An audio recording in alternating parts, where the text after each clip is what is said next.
ಬಡತನ. Friends, history ತೆಗೆದು ನೋಡಿ, ಶ್ರೀಮಂತರ ಮಕ್ಕಳು ಶ್ರೀಮಂತರಾಗಿರೋ ಹಿಸ್ಟ್ರಿನೇ ಇಲ್ಲ. ಇದೆ ಇಲ್ಲ. ಆದ್ರೆ ಬಡವ್ರ ಮನೆ ಮಕ್ಕಳು ಹಿಸ್ಟ್ರಿ ಕ್ರಿಯೇಟ್ ಮಾಡಿದ್ದು ಬಹಳ ಇದೆ. ಉದಾಹರಣೆಗೆ ನಾನು ಒಬ್ಳು. ಸೊ ಇವತ್ತು ಹೊಸಬಾಳೆ ಅನ್ನೋದು ಪುಟ್ಟ ಹಳ್ಳಿ ಫ್ರೆಂಡ್ಸ್.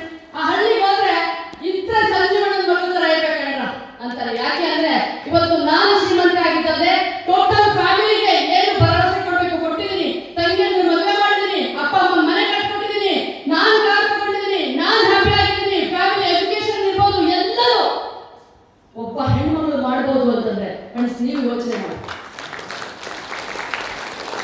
ಮಾಡಬೇಕಾಗಿದ್ದಿಷ್ಟೇ. ಸೊ ಹೆಣ್ಣಿರ್ಲಿ ಗಂಡಿರ್ಲಿ, ಬದುಕು ಇದು ನನ್ನದು ಅಂತ ಯಾರು ಥಿಂಕ್ ಮಾಡ್ತೀರಾ ಅವ್ರಿಗೆ ಮಾತ್ರ ಈ ಅವಕಾಶ. ಬದುಕು ಇದು ಯಾರು ನಂದು ಅಂತ ಫ್ರೆಂಡ್ಸ್ ನನ್ನ ಹತ್ರ ಮಾಡಕ್ ಸಾಧ್ಯ ಇದೆ, ನಿಮ್ಮ ಹತ್ರ ಸಾಧ್ಯ ಇದೆಯೋ ಇಲ್ವೋ? ಖಂಡಿತ ಇದೆ. ಆದ್ರೆ ನಿಮ್ ಹಿಂದಿಗಡೆ ಏನಾದ್ರೂ ಹುಚ್ಚನಾಯಿ ಬಂದಿರ್ಬೇಕು, ಇಲ್ಲ ಪ್ಯಾರಾಚೂಟಿಗೆ ಬೆಂಕಿ ಬಿದ್ದಿರ್ಬೇಕು. ಅರ್ಥ ಆಯ್ತು? ಹುಚ್ಚನಾಯಿ ಅಂದ್ರೆ ಏನು? ಹುಚ್ಚನಾಯಿ ಬಂದು ನಿಲ್ತೀವ, ಓಡ್ತಾನೆ ಇರ್ತೀವಿ. ಸೊ ನನ್ನಿಂದ ಬಂದಿರೋ ಹುಚ್ಚನಾಯಿ ಯಾವುದು ಅಂದ್ರೆ ಬಡತನ. ಸೊ ಈ ಬಡತನ ಅನ್ನೋದಕ್ಕೆ ಪೊಲೀಸ್ ಸ್ಟಾಪ್ ಇಟ್ಟಿದ್ದೀನಿ ಫ್ರೆಂಡ್ಸ್. ಇವತ್ತು ನನ್ನ ಪರ್ ವೀಕ್ ಇನ್ಕಮ್ ಪ್ರೆಸೆಂಟ್, ನನ್ನ per week income near about 1.5 ಲಕ್ಷಕ್ಕೂ ಹೆಚ್ಚು. ಒಂದು ವಾರ ಇನ್ಕಮ್ ಫ್ರೆಂಡ್ಸ್. ನನ್ಗೆ ಒಂದು ವಾರ ನನ್ ಖುಷಿ ಇದೆ ಗೊತ್ತಾ. ಒಂದು ಹಾಸ್ಪಿಟಲ್ ಎಲ್ಲೋ ನರ್ಸ್ ಕೆಲಸ ಮಾಡ್ಕೊಂಡು ಇದ್ದೋಳು ನಾನು. ಹೆಚ್ಚು ಅಂದ್ರೆ ಒಂದು 6,000-7,000 ಸಂಬಳ ಬರ್ತಾ ಇತ್ತು. ಇವತ್ತು ನಮ್ಮ ಡಾಕ್ಟರ್ ನನ್ನ ಜೊತೆ ಕೆಲಸ ಮಾಡ್ತಾ ಇದ್ರು, ಅವ್ರಿಗೆ ನನ್ನ ಅಸಿಸ್ಟೆಂಟ್